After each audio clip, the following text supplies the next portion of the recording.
여러분, 진짜 안다는 건 뭘까요? 진리? 지식? 이런 것들 대체 어디서 오는 걸까요?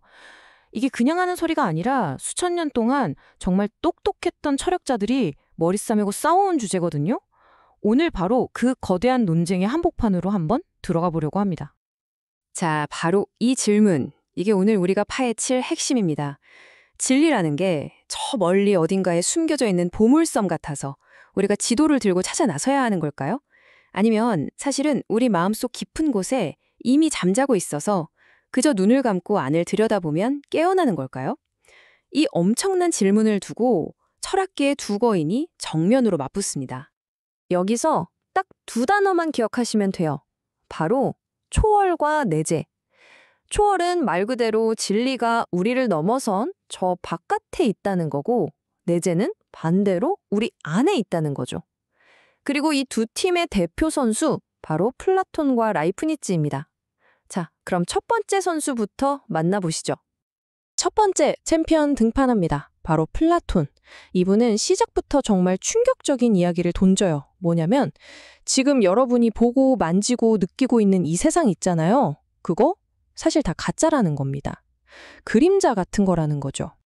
네, 이게 바로 그 유명한 플라톤의 이데아론입니다.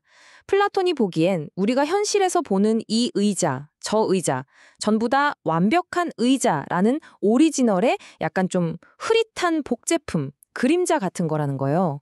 진짜 100% 완벽한 의자 그 자체는 우리 눈에 보이지 않는 저 너머의 세계, 바로 이데아의 세계에만 존재한다는 거죠. 아니 잠깐만요. 그럼 볼 수도 만질 수도 없는 그걸 우리가 어떻게 알아요? 그쵸? 플라톤의 대답이 진짜 기가 막힙니다. 바로 기억해내는 것이라는 거예요. 이걸 좀 어려운 말로 상기라고 하죠. 비유하자면 이런 거예요. 어렸을 때 들었던 노래, 진짜 까맣게 잊고 살았는데 길 가다가 우연히 그 멜로디를 딱 듣는 순간 이 노래! 하면서 가사까지 술술 떠오르는 경험 다들 있으시죠? 바로 그런 겁니다. 우리 영혼이 이 세상에 태어나기 전에 그 이데아의 세계에서 이미 모든 진리를 다 봤다는 거예요. 그래서 우리가 뭔가를 배운다는 건 사실 새로운 걸 아는 게 아니라 원래 알았던 걸 다시 기억해내는 과정일 뿐이라는 거죠. 자, 그럼 이 프로세스가 어떻게 되냐면요. 첫째, 우리 영혼은 원래 이데아의 세계에서 모든 걸 알고 있었어요. 완벽한 상태였죠. 둘째, 근데 이 육신이라는 감옥에 딱 갇히면서 그 기억을 싹 잃어버린 거예요. 완전 포맷된 거죠. 셋째, 그러다가 현실에서 찌그러진 원 같은 걸 딱 봐요. 그러면 그게 트리거, 일종의 방아쇠가 돼서 우리 영혼 깊숙이 잠자고 있던 완벽한 원에 대한 기억을 띵 하고 깨우는 겁니다. 그러니까 여기서 제일 중요한 건 뭐냐? 우리가 하는 경험은 지식 그 자체가 아니에요. 그냥 잊어버렸던 기억을 떠올리게 하는 알람 시계 같은 역할만 할 뿐이라는 거. 이게 핵심입니다. 그러니까 결론적으로 플라톤에게 진리는 어디에 있다? 네, 우리 발밑, 이 그림자 같은 세상이 아니라 저 위, 우리를 초월한 세계에 있다는 겁니다. 그래서 지식을 얻는다는 건 땅만 보고 사는 게 아니라 하늘을 향해 계속 올라가려는 여정, 바로 그거라고 할 수 있겠죠. 자, 플라톤의 이야기 잘 들었죠? 그럼 이제 완전히 반대편 코너에 서 있는 두 번째 챔피언을 만나볼 시간입니다. 바로 라이프니츠! 이분의 생각은요, 정말 180도 완전히 다릅니다. 라이프니츠의 철학은 이 한 문장에 다 담겨 있다고 해도 과언이 아니에요. 감각에 없던 것은 지성에도 없다. 이게 당시 경험주의자들이 하던 말이거든요. 근데 거기에다 한마디를 툭 덧붙입니다. 지성 그 자체만 빼고는. 이게 무슨 말이냐? 물론 경험이라는 재료도 중요하지. 하지만 그 재료를 가지고 요리를 하는 주방장, 즉 우리 머릿속 이성의 힘, 그게 훨씬 더 근본적이라는 거예요. 그러니까 라이프니츠는 우리의 마음이 태어날 때부터 그냥 하얀 백지, 타볼라 라사가 아니라고 본 거예요. 그럼 뭐냐? 그는 마음을 결이 있는 대리석에 비유했어요. 이거 진짜 멋진 비유인데요. 조각가가 아무리 실력이 좋아도 대리석에 있는 결을 무시하고 조각할 수는 없잖아요. 오히려 그 결을 따라서 조각해야 최고의 작품이 나오죠. 그것처럼 우리 마음에도 태어날 때부터 논리나 수학 같은 진리의 결이 이미 새겨져 있다는 겁니다. 경험은 그저 그 결을 따라서 톡톡 쳐주는 끌의 역할을 할 뿐이라는 거죠. 그래서 라이프니츠한테 진리는 플라톤처럼 저 멀리 다른 세상에서 수입해오는 게 아니에요. 이미 우리 안에 다 들어있어요. 우리 안에 내재된 이성의 구조가 마치 꽃이 피어나듯이 스스로를 쫙 펼쳐 보이는 과정, 그게 바로 지식이라는 거죠. 바깥이 아니라 안에서 찾는 겁니다. 자, 좋습니다. 이제 두 챔피언의 주장을 다 들어갔습니다. 그럼 이제 본격적으로 링 위로 두 사람을 올려서 정면으로 한번 붙여보죠. 초월이냐, 내재냐, 플라톤 대 라이프니츠. 과연 승자는 누가 될까요? 이 표를 보시면 두 사람의 차이가 그냥 한눈에 확 들어오죠? 제일 큰 차이, 역시 지식의 원천이에요. 플라톤은 진리가 우리 바깥에, 저 초월적인 세계에 있다고 하잖아요. 반면 라이프니츠는 아니, 우리 안에, 우리의 이성 안에 있다고 말하죠. 그러니까 당연히 진리를 찾는 방법도 다를 수밖에 없어요. 플라톤은 잊었던 걸 다시 기억해야 하는 거고, 라이프니츠는 내면을 논리적으로 분석해서 파고들어야 하는 거죠.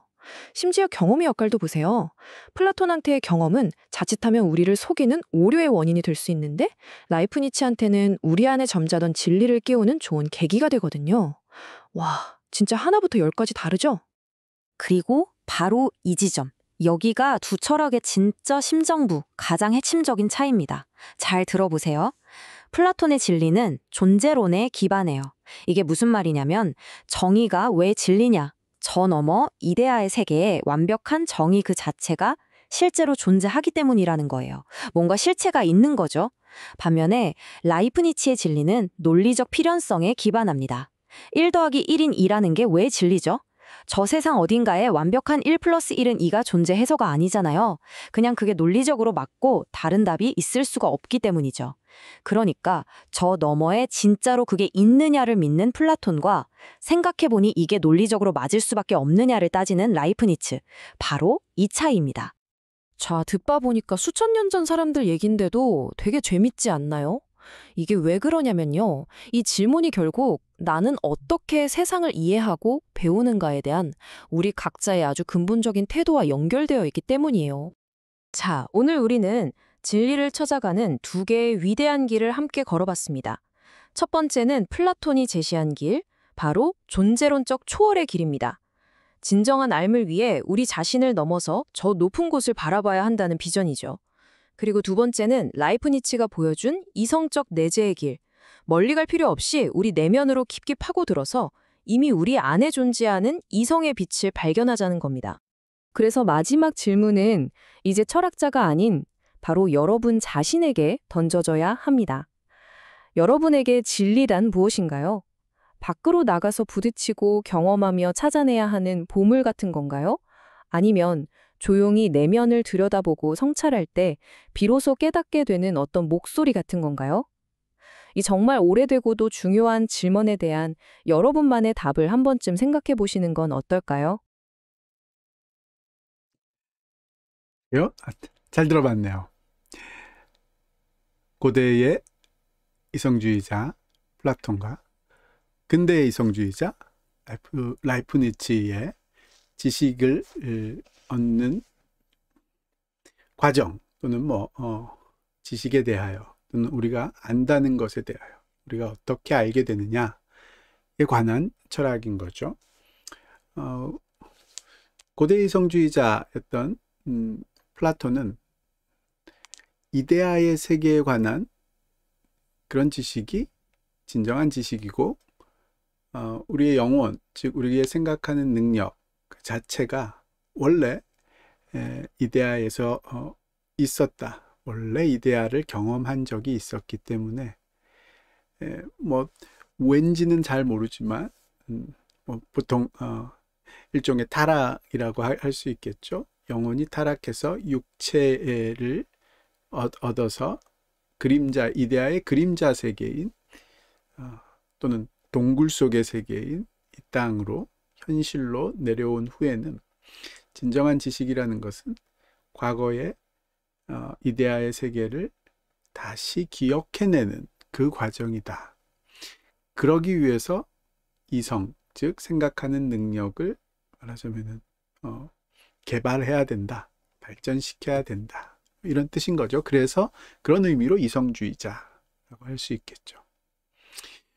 좀 신화적인 느낌도 들고, 왜 고대인들은 인간이 이 완벽함이라는 것을 이미 경험했었다라는 생각을 하게 되는지, 기독교인들 입장에서는 공유되는 면은 있죠. 기독교인들은 최초의 인간이 있었던 곳은 완벽한 곳, 즉 에덴 동산이라는 낙원이었다라는 생각을 하고 있기 때문에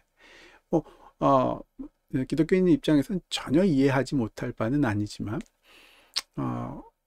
그래도 신기하게 고대인들은 그런 과거에는 태초에는 원래는 인간이 완벽함들을, 즉 이데아 같은 완벽함들을 경험했었다라는 어떤 직관들을 공유하는 데 반해서 세월이 흐르면서 이제 그런 직관들이 공유되는 것을 이제 점점 멈추어지는, 더 이상 그런 직관을 공유하지 않는 그런 상황들이 펼쳐지는 그런 면이 있지 않나, 그렇게 보여지네요.